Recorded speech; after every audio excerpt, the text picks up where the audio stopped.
Hello and welcome to the walkthrough of this DNA replication review worksheet. So you do have a key available to you in Schoology, but I figured we'd go back through it again.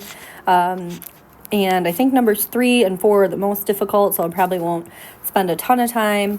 Numbers 2, 5, 6, maybe a little on 7, and I'll probably just let you look at the key for 8 and 9. A lot of those are like enzyme terms and definitions and things like that. So let's work with this strand of DNA.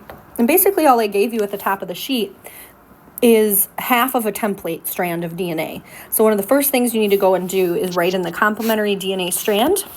And so you could pause and wait for me to do that.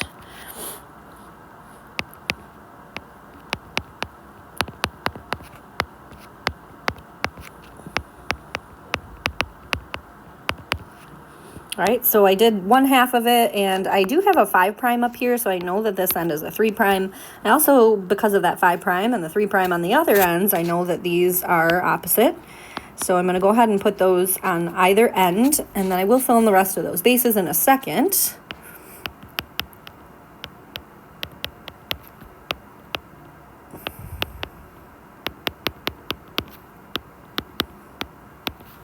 All right. So now I have an actual template. So we can pretend like this is the double helix and it's wound up, but eventually it is going to get unwound by helicase. And before we do that, I'm going to show that we also have some directionality to put in at either side of the origin of replication. So I'm going to circle the origin of replication in pink and show you where those are. And basically to the left of that, and this entire section over here is going to be the one fork, I guess, that's happening. And the fork's always going to be opposite end of the origin of replication. So I'm going to go ahead and write fork there. And I'm also going to view this whole other side over here on the right. And that is a totally separate operation as well. So that fork is going to be on that end. I'm going to make it pink. So on either ends, you should have those forks.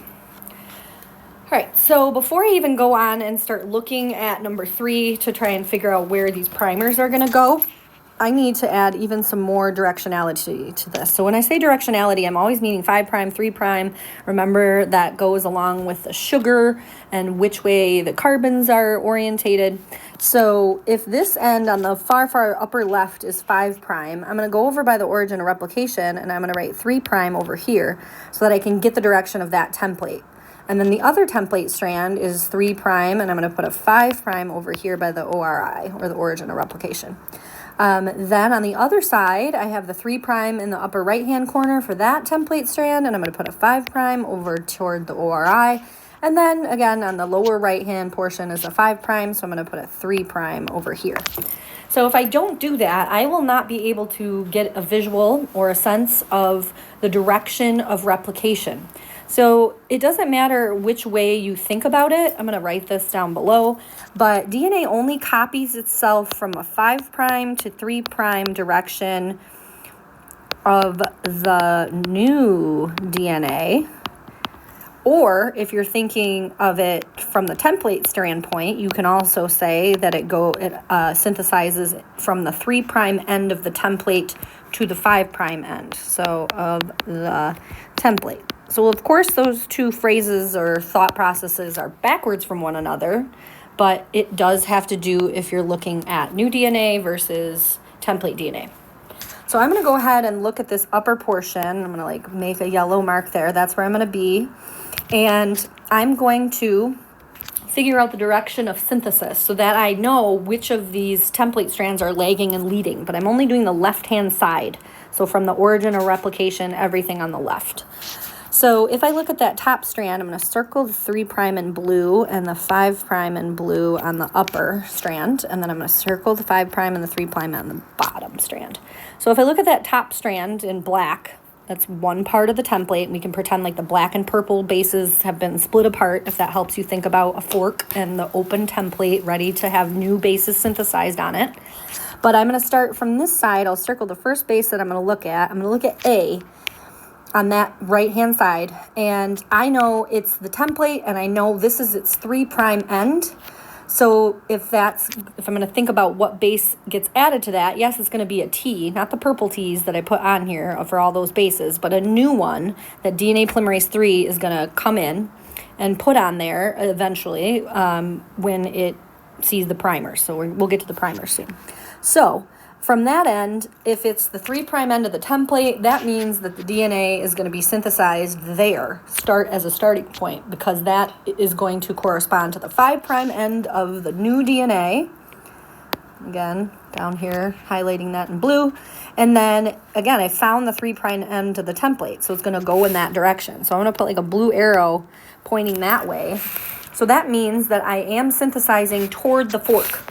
So synthesis is going toward the left for that upper black strand. So that means that that has to be a leading strand. And that would make this bottom one the lagging strand template. So anything in purple on the bottom strand of the left-hand side, that one's lagging. Because if I synthesize from the 3' end of the template, that's going to be synthesizing to the right toward the origin of replication, not the fork, so that has to be the lagging. And it's always going to be diagonal, that the leading strand is going to be there, and the lagging is going to be toward the upper right. If you want to figure that out, again, it's the directionality of things. So the leading strand is going to be the bottom because you are synthesizing toward this fork, because it goes from the 3' end to the 5' end. And then over here, we're going to be synthesizing toward the ORI instead. And again, 3' of the template to 5' of the template. Or if you want to think about it as 5' to 3' of the new DNA.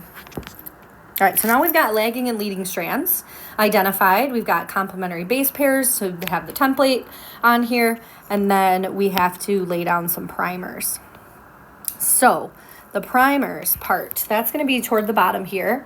And I'll just scroll up a tidge. So this one, I first want to just identify the DNA. So I'm going to use yellow, and I'm going to, like it says, identify the leading strand. So I'm only going to deal with this strand that I'm circling yellow and this strand that I'm circling yellow.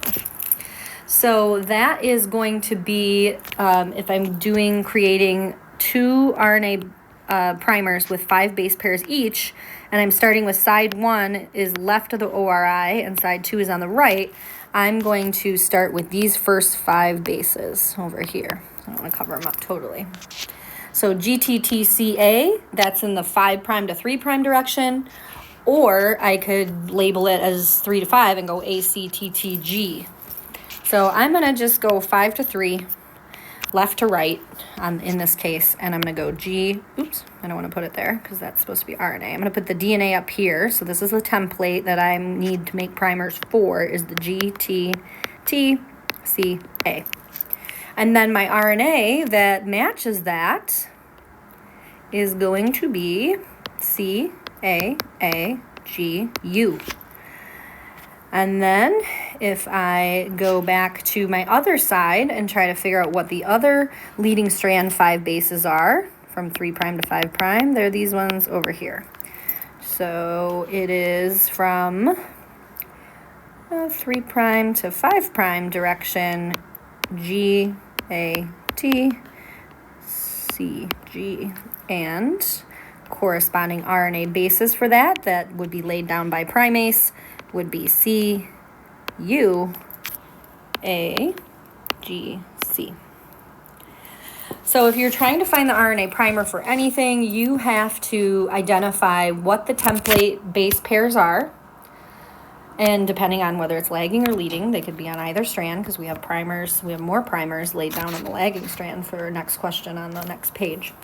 So you have to figure out where the template bases are and what would be the corresponding RNA nucleotides that would be attached by RNA primase. Eventually, they'll get removed by DNA polymerase I, but not before DNA polymerase III attaches there and continues its synthesis. All right, let's see if we can do the same for the lagging strand on number 4. And so I'm going to identify some pieces of DNA. I'm going to circle them this time on the lagging strand. And I'm not going to use a different color, maybe like this pinky red. So I don't care what ones you choose. It said pick 2 on each of the lagging strand, and they have to be 3 nucleotides big. So here are the ones that I picked. I picked this CAA, and I picked this ACA on the right. So that's actually, I did strand 2 first. Whoops. And then I did TGT on this strand 1 on the left of the ORI. And I did ACA. So again, you could write them forward or backward. It just depends on 3' to 5'. So I decided to put all of these in the 5 to 3 direction. I got 5' to 3', 5 to 3, 5 to 3, 5 to 3. And that way I'm just going to read them, at least on the left side, from left to right. And then on the right side, I'll read them right to left. Oh, we love this direction stuff, don't we? So the DNA that I'm reading it off of, I'm going to put in purple. And so for this one on the left, it's going to be TGT.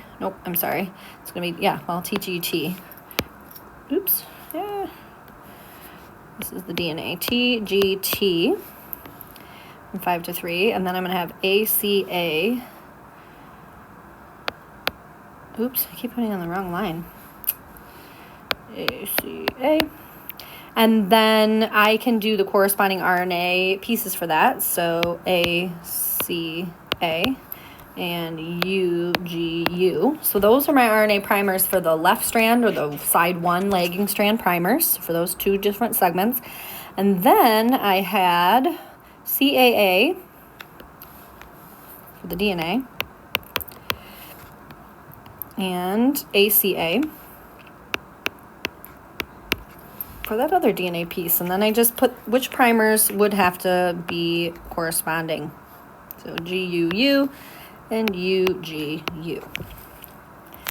All right, so the rest I think you can follow with the key, but just make sure at the first approach, I'm going to go ahead and take all of this away. Oops, boop, boop, maybe. So at the first approach of any piece of DNA that you're trying to synthesize, oops, I'm not very good at erasing, am I? There's probably a better trick for that, but you can show me. I'm going to put down the directionality of things. So don't forget 5', 3', 5, and 3. And that can help you with it. All right, ask your questions on Monday when we get back together. And I'll see you later.